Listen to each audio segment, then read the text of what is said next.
안녕하십니까, 동학개미을 단장입니다. 어제부터 해서 최근 3일 동안 4.5%라는 폭등을 했어요. 한 130포인트나 올랐습니다. 11월 30일 화요일날 장중에 최대 3%까지 밀다가 마지막에 살짝 반등해서 윗꼬리 달고 끝났는데요. 이때 오미크론이라는 큰 악재가 있었죠. 그리고 엄청난 크기의 상승을 보였다. 나스닥도 한번 볼게요. 나스닥은 제가 말씀드렸던 헤드앤숄더 그림이 나왔고, 확대를 좀 해보시면요, 이거 여기에서 한번 이 헤드앤숄더 여기 지지를 한번 도전했다가 밀린 모습이고요. 그 다음날에도 갭상승이 뜨고 헤드앤숄더 도전했다가 쭉 밀리는 모습이죠. 그래서 이 선은 헤드앤숄더 밑단의 중요 지지선이 만들어졌나 보다 라고 이해하시면 되시고요. 2분할로 해서 다른 세계 시장은 어땠는지 한번 볼게요. 근 3일 동안 나스닥은 3일 동안 장대 음봉 땅땅 완벽한 디커플링을 보여주고 있죠. 세계 시장과 반대되는 현상을 보여줬습니다. 근데 나스닥이 떨어져도 떨어지고 올라가도 떨어지고 면 올라가고 제멋대로죠. S&P도 3일 동안 좀 내렸습니다. 상해는 상승을 했죠. 심천은 뭐 보합 수준이죠.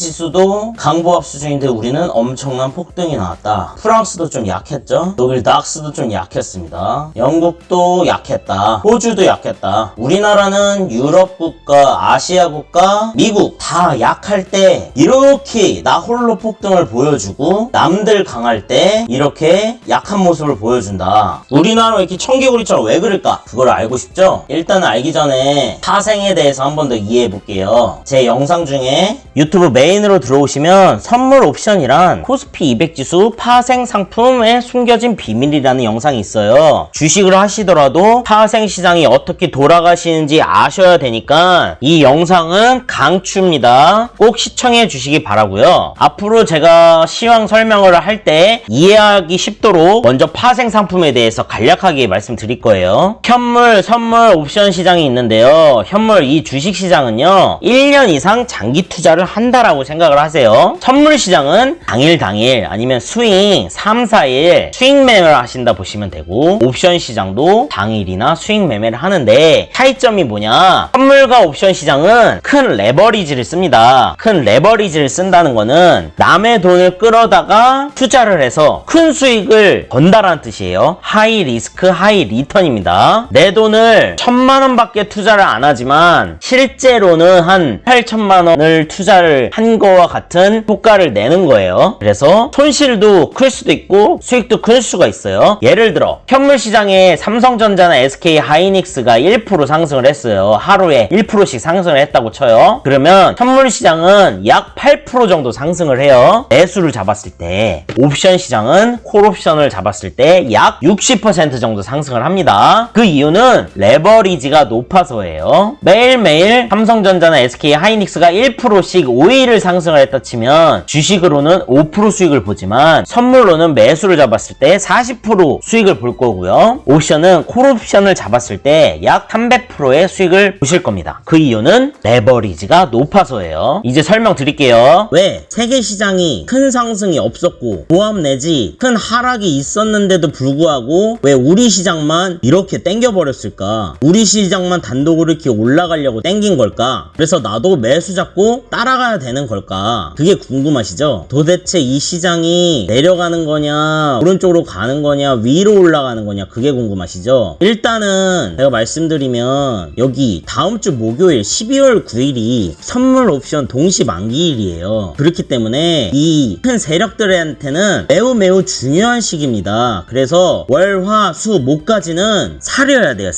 몸을 사려야 돼요. 어떤 짓을 할지 몰라요. 그리고 왜 세계 시장과 달리 우리나라 디커플링이 일어나냐, 세계 시장이 상승을 해도 하락을 하더니 하락을 해도 하락을 하고 세계 시장이 하락을 해도 상승을 하고 지멋대로잖아요. 왜 그런 현상이 일어나냐, 제가 말씀드렸던 이 옵션 시장 때문에 그래요. 옵션 시장이 현물 시장에 비해 레버리지가 약 60% 이상이나 레버리지가 있기 때문에 세력 시장 시장들이 옵션에서 포지션을 잡았다 하면 옵션으로 막대한 돈을 해먹으려고 선물 시장을 땡기고 선물 시장으로 모자라 현물 시장까지 땡겨요. 그래서 이 옵션이 복병이라는 거예요. 자, 보세요. 선물 일봉 차트고요. 옵션 차트로 한번 가보겠습니다. 먼저 풋옵션 차트도 한번 보여드릴게요. 풋옵션 10분봉이에요. 자, 과거에 딱 이날까지 한번 볼게요. 풋옵션이 바닥을 이렇게 길면서 횡보를 쭉 했어요. 이렇게. 그러면 어떤 느낌이 드세요? 아, 매집을 하고 있구나 라는 느낌 있죠. 주식에도 바닥을 계속 기고 있으면 매집을 한다라는 뜻이잖아요. 근데 이렇게 기고 있는데 누가 매집을 했나 보니까 여기 분홍색 이 외인들이 엄청나게 샀구나. 외인들이 풋옵션을 매집을 했구나. 그렇기 때문에 외인들은 주가를 억지로 내려서라도 풋옵션에서 대박을 내야 되는 거예요. 무슨 말씀인지 아시죠? 22일, 23일, 24일, 25일을 엄청나게 매집을 한 거예요. 그러면 22, 23, 24, 25 이렇게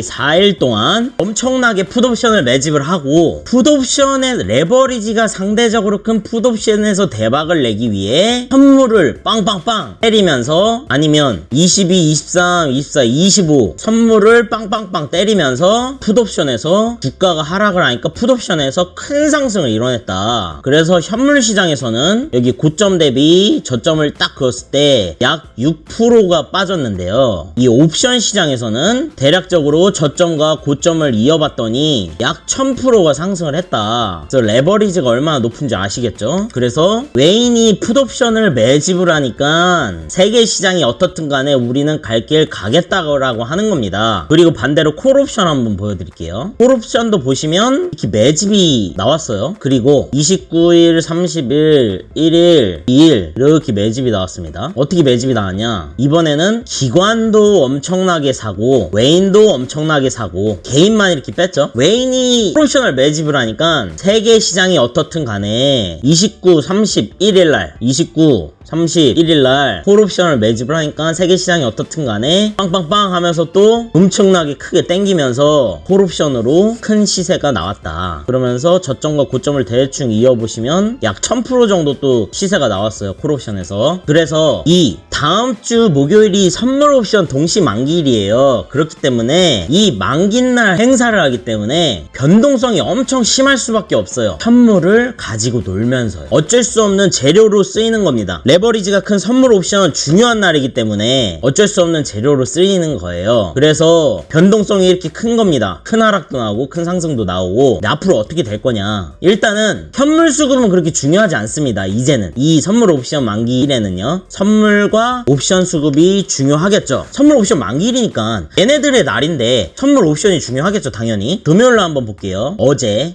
보시면 코스피 지수를 큰 상승으로 이뤄내면서 콜옵션도 시세가 이렇게 나왔는데 외인의 수급은 뚝뚝뚝뚝 엄청나게 빼면서 개인들한테 콜옵션 물량을 넘겨줬죠. 완전한 X자가 나왔죠. 이렇게. 이 뜻은 뭐예요? 나 외인은 우리 시장의 대장인 나 주포 외인은 이제 콜옵션으로 수익을 보기 싫어. 개인들아 너네가 가져가 하고 물량을 넘겨준 거고, 개인은 왜 상승을 하지? 하락할 줄 알았는데 상승 가자 하면서 콜옵션을 막 들어온 거죠. 그래서 옵션 시장에서는 기관과 외인이 콜옵션을 훅 빼고 개인은 엄청나게 샀다. 그래서 다음 주 월요일부터가 중요해요. 다음 주 월요일날 주가가 하락을 하면서 만약에 개인이 풋옵션을 아직은 별로 안 팔았잖아요. 이렇게 팔면서 외인이 이렇게 사가지고 그 전에 이런 모습이 예를 들어 나온다. 이렇게 횡보하면서 매집이 들어가고 외인의 수급은 이렇게 들어오고 개인의 수급은 이렇게 빠져서 빌빌거릴 때 풋옵션 차트가 그럴 때 선물지수 일봉 차트입니다. 이렇게 음봉 이렇게 떨어지면서 월화수 외인이 풋옵션을 매집을 할 때 목요일날 장대 음봉 나올 수 있구나 이렇게 조심을 해야 된다는 겁니다. 무슨 말씀인지 아셨죠? 하지만 주식엔 100%가 없듯이 외인이 이렇게 풋을 매집을 하면서 매집의 길이가 나왔다고 무조건 그 방향으로 가는 건 아니에요. 주식의 100%는 당연히 없습니다. 외인도 100점 100승 성공을 할 수 없어요. 하지만 상대적으로 확률적으로 외인들이 개인과 기관들보다는 우리나라는 10번 중에 한 7번은 성공을 하더라. 우리나라의 돈을 비교적 많이 벌어 가더라. 그거는 맞죠. 그리고 다음 주 월요일날 이렇게 매집이 안 들어가고 매집하다가 이게 또 계단식으로 또 빠질 수도 있는 거예요. 반대로 콜옵션이 이렇게 죽여놓고 여기서 또 매집이 이렇게 들어와 버리면 이번에 선물 옵션 만기일에 콜장이 되는 거죠. 그래서 다음 주에 어떻게 될지는 보려면 옵션의 수급을 봐야 되고, 옵션이 어느 정도 세팅된 애 쪽에 풋옵션에 세팅을 됐으면 웨인의 선물 매도세를 봐야 되는 거고, 콜옵션에 세팅되면 웨인의 선물 매수세를 봐야 되는 거고, 12월 9일까지는 변동성이 심하기 때문에 일은 장대로 빵빵 떨어뜨릴 수 있기 때문에 상당히 조심해야 된다라고 말씀드렸어요. 그리고 나스닥 보시면 헤드앤숄더로 떨어지고 위에가 엄청난 저항이 생기면서 이렇게 떨어지는 파동입니다. 그리고 미국이든 우리나라든 엄청나게 돈 찍어내서 예산안을 통과하고 있고, 인플레는 못 잡고 있고, 금리는 올려야 돼요. 전체적인 시장은 매우 안 좋다. 그렇기 때문에 무작정 상승이다 볼 수는 없어요. 일단은 12월 9일까지는 하방 스탠스를 유지하면서 몸을 좀 사리시고, 옵션 만기일 끝나고 큰 상승이 나오는지 그때 봐야 됩니다. 파동과 보조지표와 수급과 원달러 환율 등등 여러가지 지표를 보고 예측을 한번 해보는 거예요. 그리고 대응을 잘 하시면 되시겠죠. 골드는 큰 하락에 오다가 여기에서 반등이 나왔는데, 이 반등되는 자리가 뭐냐, 요 자리인데요. 이 자리가 무슨 자리냐면요,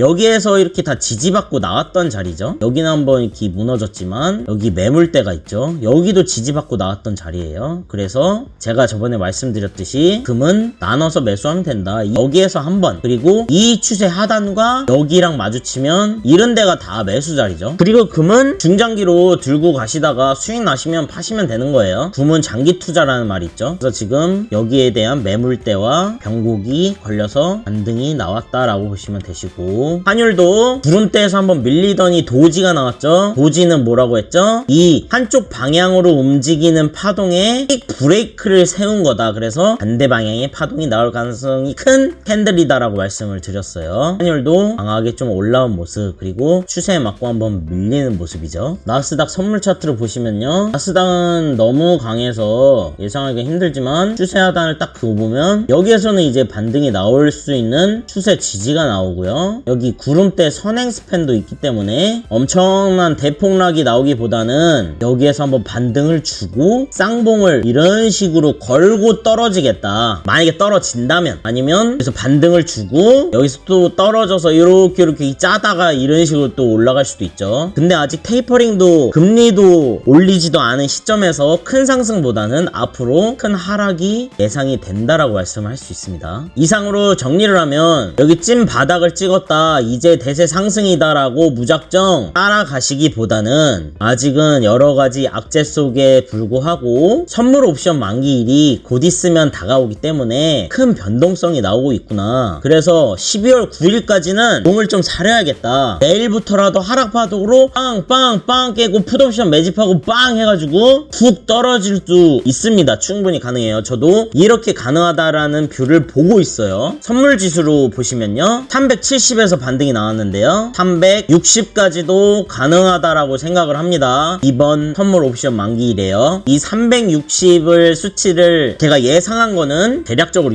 이렇습니다. 엘리엇 파동으로 1파, 3-1, 3-2, 3-3, 3-4, 3-5, 5파가 나올 때 제가 그냥 카운팅 한 거예요. 엘리엇 파동을 카운팅하는 사람마다 다릅니다. 3파가 확장으로 나왔을 때는 1파의 길이만큼 마지막 5파가 비슷하게 떨어집니다. 그러면 360에 딱 걸려요. 그리고 과거에 여기 매물대가 있죠. 매물대 여기 370에 360이에요. 여기는 반등이 나올 자리입니다. 360은 여기 밑단입니다. 여기에서 큰 변곡이 걸린 자리죠. 360 자리가 나오고요. ABCD 파동을 한번 그어볼게요. 여기 피보나치 확장으로 그었을 때 여기 이렇게 찍으니까 피보나치 확장 1대1 파동으로 빠지면 364가 나오고요. 일단은, 그리고 피보나치로 그었을 때 피보나치 확장으로 여기부터 하락 파동이 또 시작된 파동이죠. 3파가 여기 여기 했을 때 358.4 정도 나오네요. 이거는 3파가 ABC로 떨어졌을 때요. 그래서 결론은 지금 급하게 따라가기보다는 선물 옵션 만기일이 얼마 안 남았으니까 세력들이 어떤 식으로 주가를 장난칠지 모른다. 아주 급변동으로. 그렇기 때문에 현재 세계 시장도 안 좋고 여러가지 악재 속에 특히 지금 역배열인 상황에서 매수를 잡기보다는 조금 방어적으로 대응을 하시고 옵션 만기일에 360까지 우르르르 떨어질 수도 있다라고 생각을 하시고 방어적 대응이 필요하다는 겁니다. 그리고 만약에 이게 찐 바닥을 잡았을 수도 있어요. 근데 찐 바닥을 잡았다고 이게 양봉 이렇게 가는 게 전혀 아니에요. 한번 올라가더라도 눌렀다 갈 겁니다. 그렇기 때문에 전혀 따라가실 필요 없으시고요. 인버스 물리신 분은 눌렸을 때 수급 보고 빠져나오면 돼요. 성공 투자를 기원하면서 이해하기 쉽게 최대한 천천히 설명을 해드려봤습니다. 앞으로 대응 잘 하시고요. 제가 요새 개인적으로 바쁜 일이 너무 많아가지고 영상을 자주자주 못 올려드렸지만 중요할 때는 이렇게 분석을 해서 상세하게 올려드릴 테니 영상이 좋으셨다면 좋아요 부탁드리고요. 다음 주도 성공 매매하시기 바랍니다. 이상으로 영상 마치겠습니다. 감사합니다. 안녕.